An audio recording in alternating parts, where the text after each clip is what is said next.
Previously on the Otherplace. My rolls are so bad. That's a really good roll. Oh, it is? My brain won't understand it. You see one of the shelves is a large glass-doored shelf.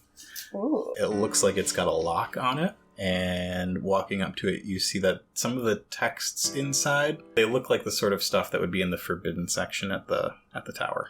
In the tower's library. Yeah. And Inside you find books. Some are in languages you don't understand. You see one called The Otherplace. There are a few other little statues of wolves and creatures that you've never seen before. Even though she's not all that interested, she pulls out one of the books at random and just kind of takes a look at it. It is a notebook. The pages are old and yellowed. It looks like it was written many years ago. It is full of observations of the moons, stars, and maybe prophecies. While they're arguing, I'm going to start kind of poking around. Uh-huh. Do I see the area where things were locked? You do. I'm going over there and poking around. Mm-hmm. What do I see? You see lots of books in various languages. Okay. You see many books that don't have anything on their spine. Mm-hmm. You see some little carved wolves and a book whose spine says The Otherplace. I'm taking that. No, I don't wrestle her for it. I say, I demand you hand that over. Why? It's not your book. It's not yours, and we are in someone else's property. I just want to look at it. And she's a hypocrite because she's still holding the little dream journal. Oh. Do I see that? Probably. So then I kind Doesn't matter. I butt into the conversation. I just say, Marda, do you think that has clues in it about what happened here in this house? I mean, I think it has clues in it. I think it's important. I think we need to take it with us. I'm sorry, Mistress Peck, but in this situation, I'm afraid that you are not the expert. I am. And if Marda says that there are clues in this book that will help us understand what's going on in this house, I think she needs to take it. Well, I don't know what you're talking about, but this is insubordination and your contracts are terminated.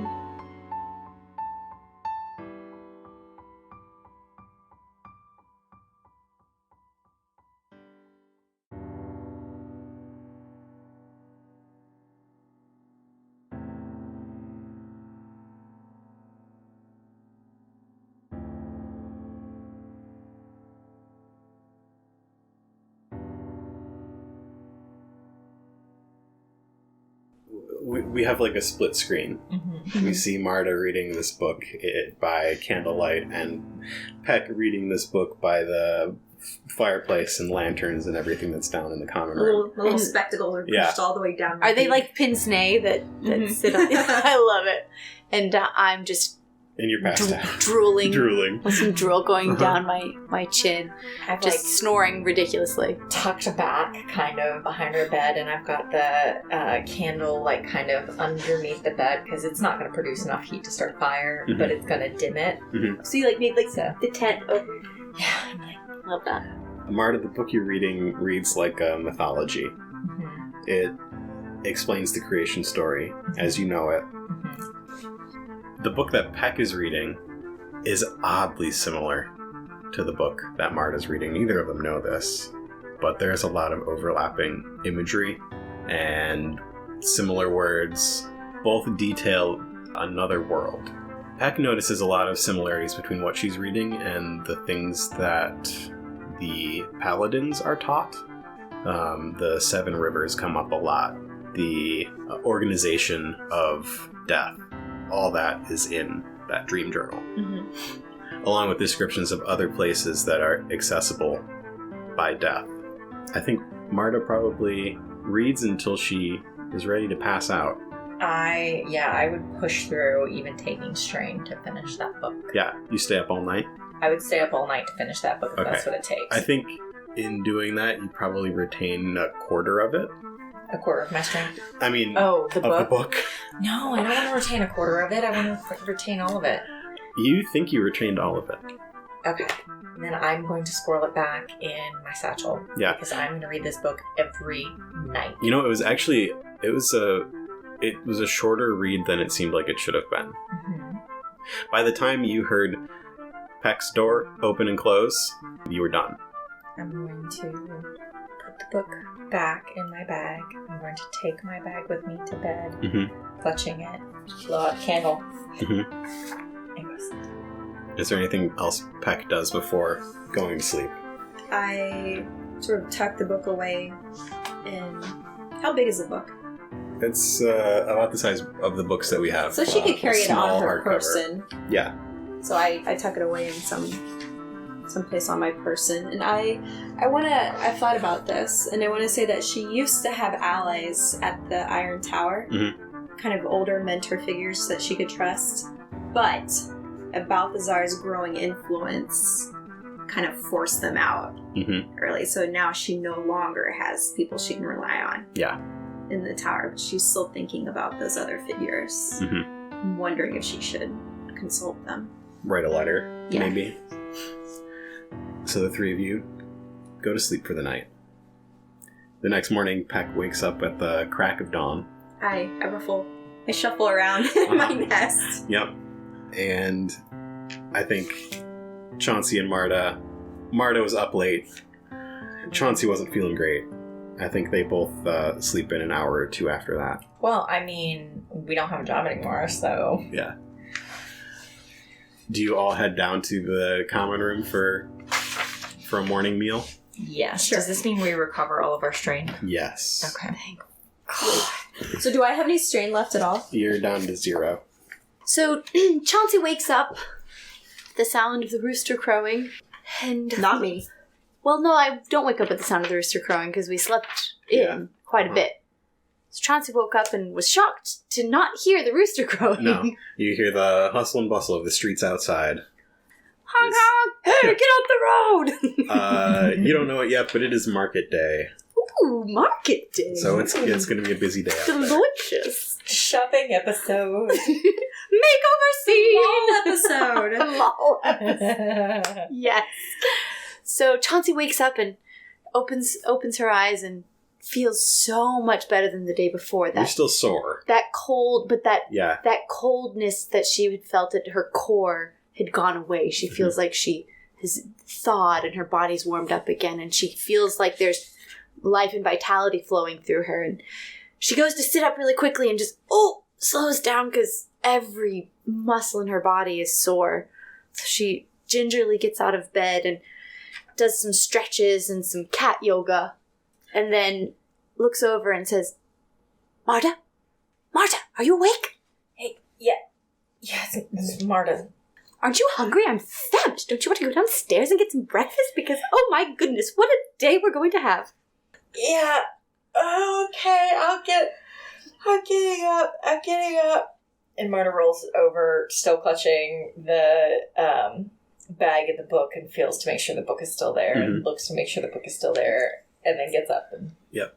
Is it, would I've noticed the book at all, or is that not something that I would have seen? Okay. Is there a reason you don't want Chauncey to see it? I stole it. Well, yeah, but Chauncey won't care about that. That's fair. I'm just like holding it. Like, is it just like you're used to keeping being things furtive? secret? Having Yes. secrets, yeah. Okay, all right. I think out of all of you, Marta's the most secretive character. Oh, my yeah. There's a gosh. lot going on behind Oh yeah, I'm not Behind being the- secretive. the plainness. I just don't know things. It's don't not that know I'm things. keeping secrets. I'm not keeping lots of secrets. I'm not being secretive. I just don't think you should know things. So you're being secretive. So we go down. She doesn't Yeah, think she is. so the two of you head down for food. Peck is probably already down there. Yes. You've already had your grubs. Yep. Where do Chauncey and Marta sit? I belly up to the bar. I'm assuming that's Yeah, what we do. both walk up to the bar and sit in the seats that we sat in the night before. Wilry comes up to us and like, "Good morning, Wilry. Isn't it a delightful day? It's pretty good. It's sunny. There seems to be much more activity outside than there has been." It's market day. Big day. Ooh. Ooh, market day. Yeah, a bunch of the ships came in yesterday, so Awesome. What kinds of stuff do they bring? stuff from all over. Really? Yeah, Would we have that stuff in the city? probably. Oh, okay. It So might be that some other different stuff, but yeah. Can we I'm kind of hungry. Can we get some breakfast, please? Yeah. Okay. We got a big slab of ham cooking in the back. Ham and eggs, perhaps? I can do that. Delightful. And he heads back and gets some food. What's Peck doing here? I think You saw she's... your two former employees. So these people just came down and sat down at the bar and ordered breakfast. What's Peck gonna do here? How in character should I say? Well, currently she's reading. I think there's a difference between in character and... Why is it painful, Nikki? Why? No, I'm like I'm like trying to think of like. You just said why you had the problem with them. You just said it about the people at the tower. Oh yeah, Oh, yeah. that all of our allies got pushed out by Balthazar. Yeah, all of your allies stopped being your friends. All your friends stopped being your friends. You don't trust people. No, she still has hers that she trusts. They're just not at the tower anymore. But yeah, I mean, there could be some abandonment issues there. maybe, I don't know. I mean, she knows that like Balthazar is a bad dude, but Yeah. she doesn't blame them for leaving. Right, She blames Balthazar. She's when they come down, she's reading the journal. Mm-hmm. So we get like a side view of Peck reading the journal, little glasses, and it's pretty obvious that you notice them coming down and they sit at the bar and order their food. You definitely want her to make the first move. I'm trying to think of how she would do it, though. I think you would start by not going back on what you said yesterday.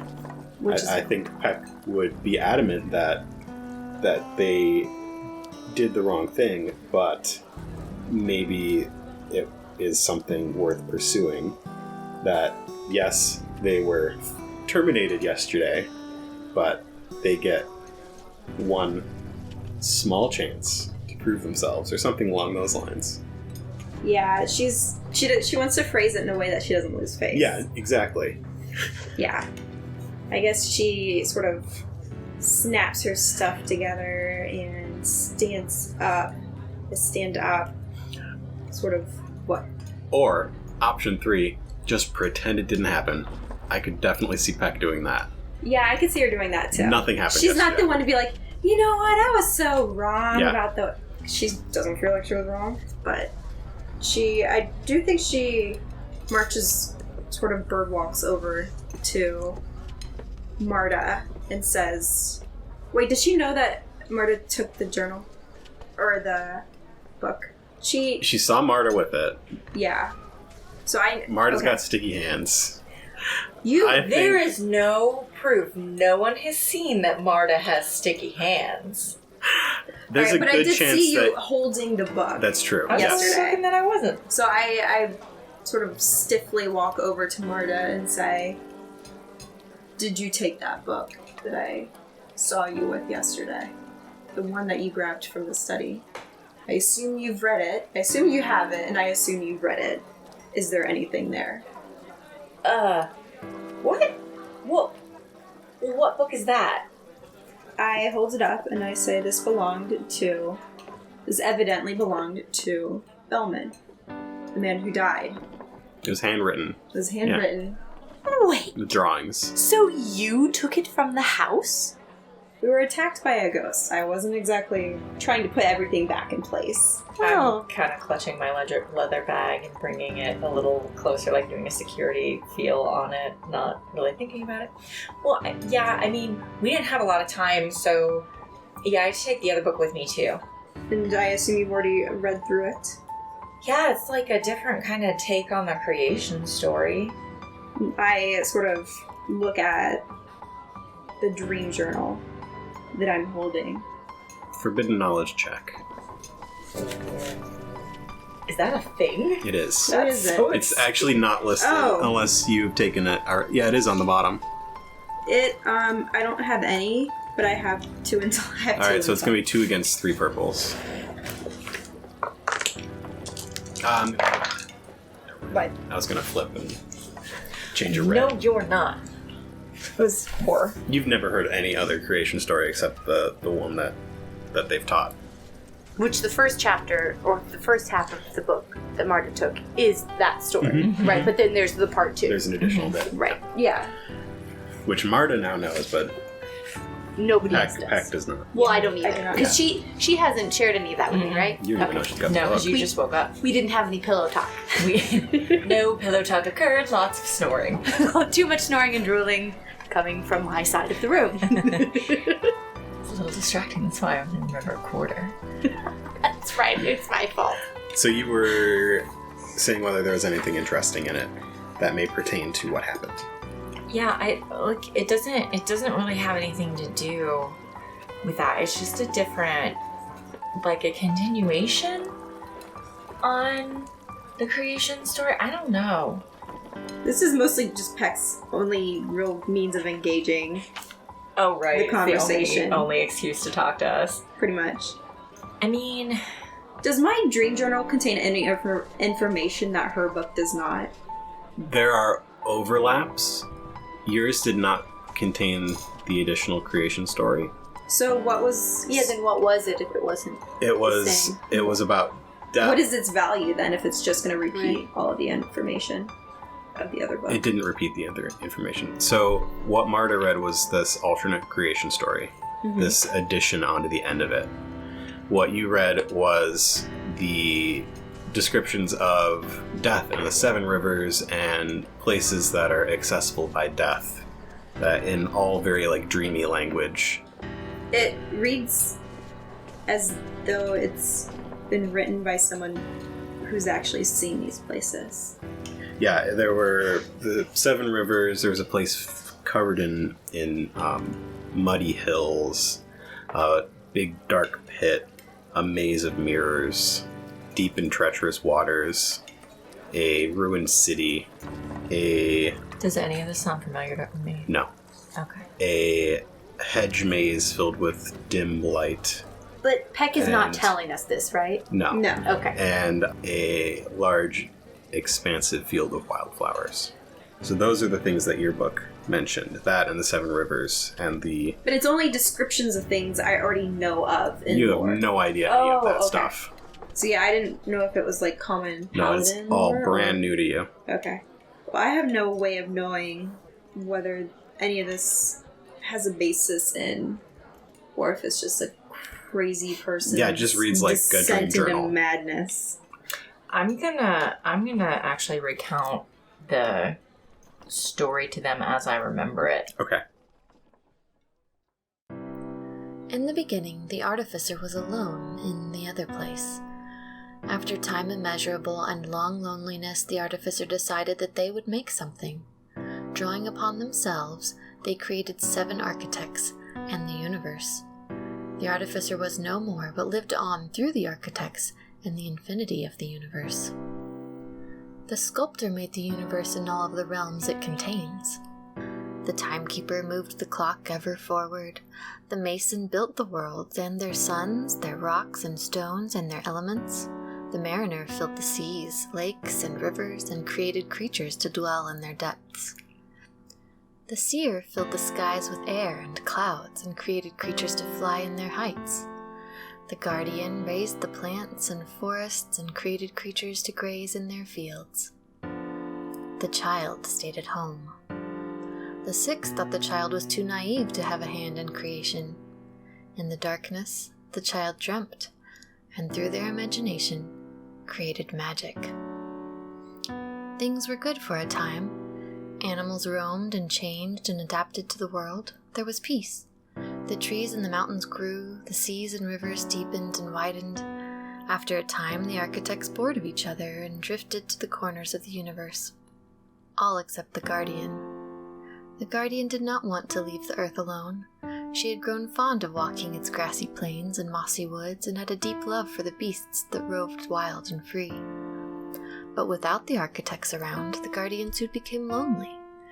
She decided that it was time to create again. First, she created the humans, and she was happy with her creation.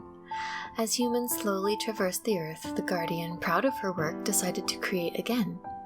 The guardian created helblings and gnomes to occupy the small places of the earth.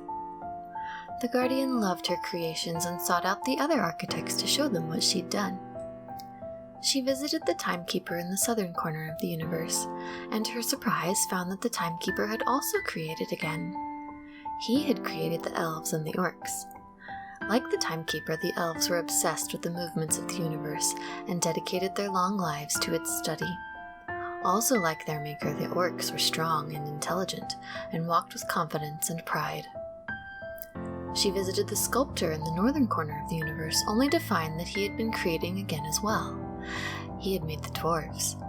Like the sculptor, the dwarves were masters of their crafts and built things both intricate and sturdy. Then she visited the mason in the eastern corner of the universe. In his gravelly corner, he had made the stone folk. Like the mason, stone folk were patient and planning, taking their time to accomplish great things. She visited the mariner in the western corner of the universe, and to her surprise found that she too had also been creating again. These people were the Seekith and the Wodra. Like the mariner, these people loved the movement of the waves and followed their fates wherever they would take them. Finally, she visited the Seer in the heights of the universe. In their time apart, the Seer had created the Isyon. Like the Seer, they loved the skies, pushing themselves to fly higher and higher. The architects decided that their creations would be better off if they dwelt together so that they may learn from each other and also create like their creators had. So all were brought to the earth. Happy to have something in common again, the architects continued to create, making more and more beings to inhabit their universe. While the rest of the architects were enjoying their time on the earth, the child slept, dreams growing sinister while slumbering in the darkness at the bottom of the universe. The child dreamt of their siblings wandering the universe, and they feared they might sleep forever. From these dreams, the others emerged, one for every architect, their mirrors. The forger who thrived in the void between worlds, the finder who reached back through the ages, the ruiner who ended planets and suns, the deepener who brought blackness and danger to the depths, the minder who filled the skies and voids with turbulence, the eater who devoured all in their path, the molder who was the only of their siblings with the power of creation. For a time, the others seethed in the darkness at the bottom of the universe before climbing out to meet their matches. They tore through the universe like wolves, undoing the things the architects had done, destroying their creations. The architects met at the center point of the universe to discuss what must be done about the others. 5 of the architects agreed that the others must be put away, and they chose the Otherplace as their prison. But the Guardian knew that the only end for them was to seek out their source and destroy it. The Guardian would end the child. The rest of the architects tried to stop the Guardian, but none could bar her from her mission. The Guardian sought out the child, delving into the depths of the universe. She waded through the depths until she found the sleeping child. In her horrible act, the Guardian created death, where the child still dwells to this day. Returning to the surface, the Guardian found a pitched battle. The others, in their malice and cleverness, were changing the face of the universe, and the architects were struggling to keep up. As the Guardian joined the fray, the 6 joined together to tear a seam in the universe. There was only one way to end it all. They must forego their homes in the universe in order to rid it of the others. The architects traveled to the corners of the universe to grapple their twins. One by one, they traveled to the Otherplace. In the southern corner of the universe, the timekeeper wrestled the finder into the Otherplace. In the northern corner of the universe, the sculptor pulled the forger into the Otherplace. In the eastern corner of the universe, the mason tugged the ruiner into the Otherplace. In the western corner of the universe, the mariner sunk with the deepener into the Otherplace. In the heights of the universe, the seer wrangled the minder into the Otherplace. On the earth, near the center of the universe, the Guardian seized the eater, taking them into the Otherplace. And the universe was quiet. The people were left to tend to the earth and to each other, knowing life and knowing death, living with magic, dwelling in peace and thriving on their small planet. But deep down, in the seething depths of the universe, the molder bides his time. So, this is like the yin to the yang. They're like the anti-gods. Yeah. Yeah. And they are the gods of the other place. Because where we are, right? That's what that sounds like to me. They're from the other place, aren't they? Everything's from the other place in the story. Right. But wait, we don't know all of this. You definitely don't. I 100% don't, because no one tells me anything. Well, no. I've been like, yeah, because someone got ghost touched, because some other someones wouldn't listen to someone. To Mary Frances calling out in the middle of the game, oh my god, don't do that. I'm not mad about it. I'm not mad. It's all fine. So I recount this to them. Okay. Peck, can I, would it be okay if, I could sit here and then I could just read the book too? Is that okay? Read which book? My book? Yeah. I can read your book. I mean, I just told you the story. I mean, She didn't leave anything out, did she? No. It's in the leather bag. I mean, could I, if you sit next to me and promise that you'll give me this back. Yeah, it's an exchange. I'll let you read my book if you let me read your book. Look at your book. It's just her being... this is like her communicating with them, but also not quite trusting what she says right off the bat. Right, this is the only link I've had in a long time. Okay, but here, you sit on this side and I'll sit on this side, and I sit closer to the door, so if she tries to make a break for it, I can try to get my book back. Maybe you read them with you have one hand on one side of the book and hold This it is in your book. ridiculous. Maybe Chauncey can sit in the middle and she can read both the books. Okay. I don't care. There, look, now we have all the information. Okay. And I'm going back and forth reading both of the books. Well, Peck and Chauncey read the book called The Other Place, and it's just the regular creation story. There's nothing extra in it. What? The second chapter disappeared? There's no second chapter. Hmm. I'm gonna... What? So they're reading, and Yeah. I'm reading the dream journal. Yeah. The Okay. dream journal is everything that Peck described. It's got the descriptions of these places. And none of those ring any kind of bell for me. No. Okay. Whereas I'm not seeing half of this Yeah. it's- story. I kind of open it up to show her. Now, which part was it you were describing to me about this other story? Well, it's right... And I go to look for it. It's just the first bit. Are there extra pages that are blank, or there's just No, it's missing? the whole thing. Okay.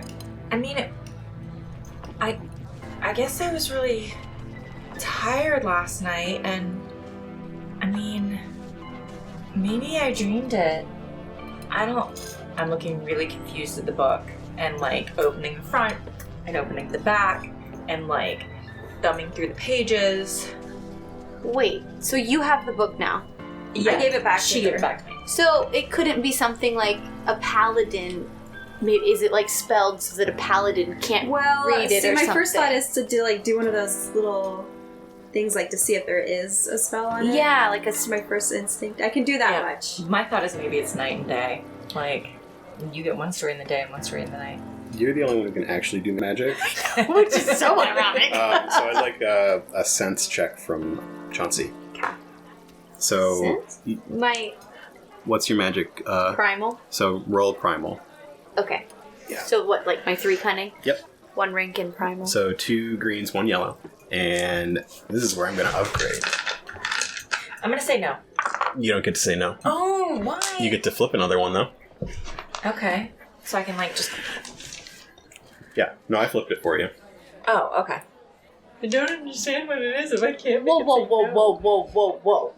1 flip gives me 3 disadvantage dice? It's a difficult check. What do you want to do? So I it's didn't 3. even ask to do it. I'm What just I kidding. want you to do, I'm just the check kidding, that I Mark. would like you to do is I'm difficult. kidding, Mark. I'm kidding. 1 flip turns one of your purples into a red. Why do you want to boost? I'm thinking. I know you're thinking. Because I've just told her the story. because now she believes me and the book isn't matching up to what I said. Right, and exactly. You believe Marda? I believe Marda. She has never lied to me before, that I know of.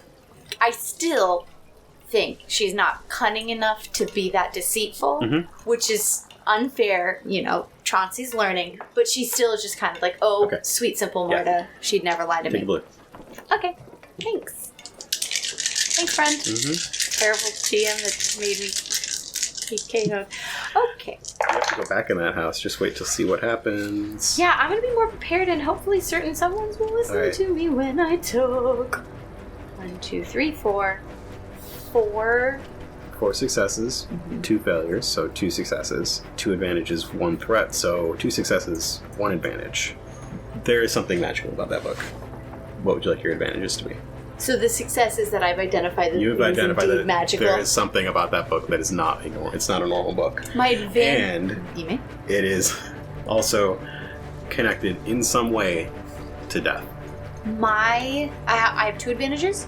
Yes. 1 advantage is that I am able to identify the type of spell that is affecting the book. Sure, you identify it and it is way out of your league. Right, but what category of spell? It is something you've never seen before. It is very powerful magic, and it is very, very old. Right, but is it like a... It's not like an illusion. It's not... Right. Hidden. It's not a hidden spell. No. It's not a... So what is it? Why... My point is, what about the spell would make that chapter disappear? Why would it be so elusive like that? What's it doing? Does the book have some kind of sentience and it's protecting itself, protecting information? That's what I mean. The book responds to the reader. Oh. So if the reader doubts what it sees... If the reader's not ready to know what it contains, it won't show it. So, even though Marda already read it, how come she can't see it again? Because you two are looking at it and you're not ready. Interesting. So, can I sense that much? That it's that kind of spell? You've got an idea of why. Yeah. Okay, well, why it's disappearing? Mm-hmm. Okay, so... You have another advantage. Oh. My other advantage is going to be... It's not that you can read more of it. No. My other advantage is going to be that Peck and Marda believe what I'm telling them about this spell. We'll see about that. Hey, it's my advantage! Let's see if Peck wants to acknowledge your advantage. Peck knows enough about magic to know that it's something that's possible to be. It's possible. I wouldn't say she totally trusts them, but she doesn't find herself disbelieving what they're saying. So, Chauncey reaches out and gently takes the book out of Marda's hands, and Marda, for some reason, Marda lets her go because Chauncey has this... That can be your advantage. That'll be my advantage, because Chauncey has this weird vibe happening because I'm already in the midst of channeling my magic towards this book to sense it. So I take the book gently from her hands and I kind of hold it in the one palm and waving my other hand across the front of the book and just sensing really closely. And then I stop, and the book had started to glow with a dark light as I was doing that. And so then I stopped my sensing and I put it down. This book is affected by some very strange magic. Marda, whatever that is, be very careful with it. There's something at work here. I don't know quite what's going on, but it has to do with death, but kind of death that we have never experienced before. It's something odd and dark and strange and otherworldly. When you waved your hand across the cover of it, the O on the Otherplace sort of changed a little bit to have a lightning bolt sort of shape go through it. Did we see that? Mm-hmm. I'm gonna just kind of reach over and protectively take it back. And you told us that it responds to the reader. Right. I'm gonna maybe then it's just good if I just read it when you guys aren't around.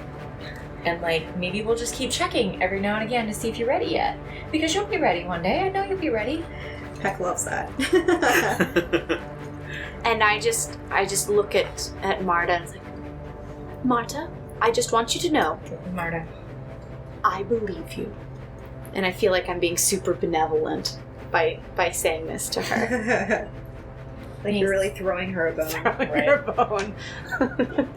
Thanks, Chauncey. Can read whatever that tone was into that. Thanks. Yeah, man, not so buddy at the moment. For not even saying my name right when you said that. 1 in 10, my dear. 1 in 10. And Wilry brings out your ham and eggs. Delightful. It's a long wait for your They're very good. That was like a ham and eggs. 30-second conversation. Oh, Right, just- but our sweeping took longer, didn't it? Yeah. Oh. Thanks, Wilry. Yeah, no problem. Oh. Big plans for today? Well, I'd love to go check out the market. What do you think? And I'm asking Marda and Peck. I mean, I guess we can do whatever we want. Did my letter I got from Balthazar give me a time limit as far as No. how many more lamps are there to be put up in the town? Are they all done? A couple. Okay. I just decide to do the rest of them. Okay. Does Peck just walk away? No, I don't. She doesn't walk away, but at the same time, like, she's still there to do a job. Mm-hmm. I will consider extending your contracts if we can finish up by the end of the day. I have some thoughts about that. Since our contracts were terminated, new contracts will need to be written up, and I think that Marda and I have some things we'd like to add to those contracts. Don't Yeah. you think, Marda? Yeah. Within reason. I mean, you kind of need us right now. Why, though? Because She's willing to work with them, but I don't know that she... I mean, the book, yeah. But she doesn't know that it's connected yet to... Right, but I would assume the lamps are heavy and that since we put up 7 in a day, like getting them done faster would be more of a benefit. Apple Dabble can only do so much. Right. She's willing to hear you out, but... Go ahead. I don't have anything to say. Your contract. You're negotiating. You're negotiating your contract. Oh, one moment. So, and I turn my back and I'm like, Marta, psst, Marta, come here. I mean, I think, so we need a little more pay. I think that she should be completely transparent about all of her instructions.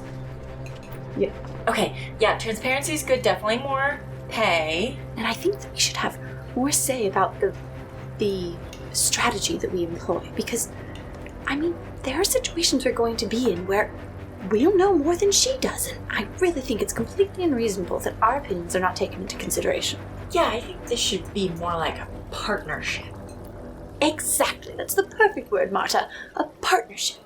And we should get more pay. Excellent. So we turn around swiftly on arm in arm. I was like, except I'm significantly taller than you, so it looks really awkward. Oh, yeah, I was like, no, we're the same size. Oh, no, in the game. So we turn around, arm in arm, kind of awkwardly, because Chauncey is so much taller than Marda. Here is our offer. We will gladly go into contract with you once again, provided that there is full transparency about our orders, and we continue as a partnership with equal say in strategy and plan of attack, as well as 1.5 times our original pay. You can have the pay, because it's not my money and I don't care. The transparency will go both ways. You do not go off on your own again without telling me where you're going, and you will let me know about any new information you come across. I will be transparent with you, but you have to be transparent with me or the contract is broken again. And we have to finish clearing out the ghost. Fine. Well, and we're both secretly trying not to be super happy that Marta, you're agreeing. I can't believe that just I could not care less about the money. It's not my money. Right, exactly. So we're just oh, we won. We're feeling super happy about it. So wonderful. And I just hold my hand out to shake hands. I hold mine out and I said, you will begin by telling me what sent you to that house in the first place. Right. You're not going to be running off anywhere and leaving me without telling me where you're going. If it's a big mission you're going on. Well, same. Fine. Okay, then. So, the people that we borrowed the post holder from, Ednarg and Johns, who we borrowed the post holder from, they asked us to get rid of the ghost, and we said we would, in exchange for using the post holder for free. Well, I have no reason not to believe that, so alright. Are you going back to them for more information? I mean, what are you planning to do to get rid of this ghost? Well, I think we've gained more information from the constable than from anything that James. Narg and Johns? James and Ed Narg could have told us. Johns. So I think that we really do need to finish clearing out that house. Don't you think so, Marda? Yeah. I received a letter from the Iron Tower saying the instructions are to go across the island. There is one more sun lamp to be put up in one more town. You have the option of doing that or not in your contract. Not Marda. That's all there is to Write it. it down our contract information. Okay.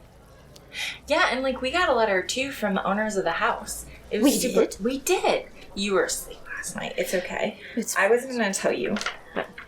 It's from Brill and Marjorie Reinhardt, and they said thanks so much. And after we got the house taken care of, we could come visit them in the capital. Oh, hi. Why? What are these Reinhardts? They're the ones who own the house. Yes, they're renovating the haunted mansion, and well, it sounds And they like hired this... sounds what like is it, they're under the. construction? It seems that our dear Reinhardts are under the misapprehension that we were successful in our mission to clear the ghost from their house. So I feel we are now honor bound to complete our mission. And our mission isn't over.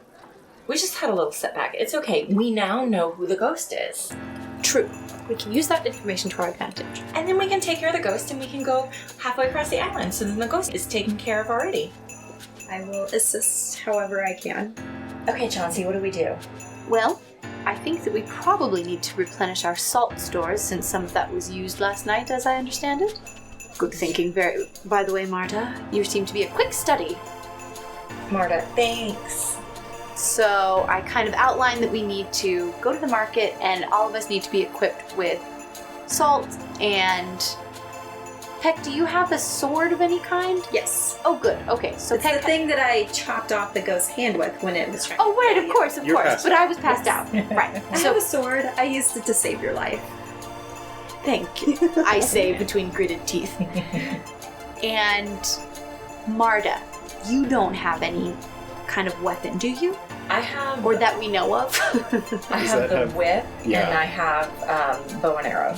Okay, so we need to get you some steel. Is the whip just leather? Whip is just leather, Okay. I assumed. Yeah. We can put some barbs in it. Oh, let's do that.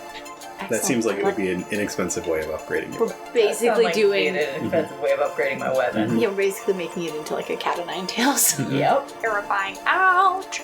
Okay, so... let's go shopping! Wilry had the front doors of the Steeple Rock open. It is a crisp autumn day as the three of you step out into the busy market. Thanks for listening to this episode of The Otherplace. The Otherplace is a production of Nightcast Creative. Thanks to Crystal from Dicey Cantina for reading our creation story. Stay tuned after these credits for a preview of Dicey Cantina. For more information on this and our other shows, visit nightcastcreative.com. For updates on future episodes and bonus content, follow us on Twitter and Instagram at OtherplacePod. Looking to support the show? Leave us a review on your favorite podcatcher, or visit us at patreon.com/Coruscant Nights. Greetings, and welcome to the Dicey Cantina. We are but a humble watering hole in the slums of the planet Drunkenwell. The smugglers and swoopers who pass through here are told amazing stories of resistance and rebellion against the harsh rule of the Galactic Empire, and tales, of course, of the heroes that would build a movement on hope. The Dicey Cantina podcast brings you adventures of intrigue played out as an actual play Star Wars RPG from Fantasy Flight Games. On Mondays, we tell character-driven stories through the lens of our small but colorful spot in the galaxy. Skaroo holds aloft a data pad. Lizzie, come out now or I'll burn you out. Skaroo's message burns loudly in the night sky. Imperial rule has come to Drunkenwell. Can't believe I couldn't save them. I failed them. Well, if everyone thinks you're dead, might I suggest disguise? No, man, it's a good plan. This will work. And if you're Johnny on the spot with that frag grenade, if I get in trouble upstairs... Oh, you mean I have to go out and get them first? And he just sort of like pushes the tray over and then walks away. Is that our distraction? As Veer walks past Syndra on the way to the kitchen, Syndra is going to toss him her remote. Oh yeah, that's very like heist movie. 1 minute we're talking about bladders, the next minute the heist is on. The Empire is occupying our planet, but Veer and I and a few choice others have decided not to accept Imperial rule around here. Tetsus drags himself up. John Jonah, you should have taken the less physical path. And then he headbutts him. Now, revenge never helped anybody. I want my friends back. We can get it back, Lizzie. That they haven't taken anything that we can't take back. Guys, we got a whole elevator coming up with angry Imperials, and I don't know if Tets is even alive. What are we about to do? Tets, are you okay? You can find us on your favorite podcatcher or uncover more at diceycantina.com. Slide up for a drink. We'll see you in there.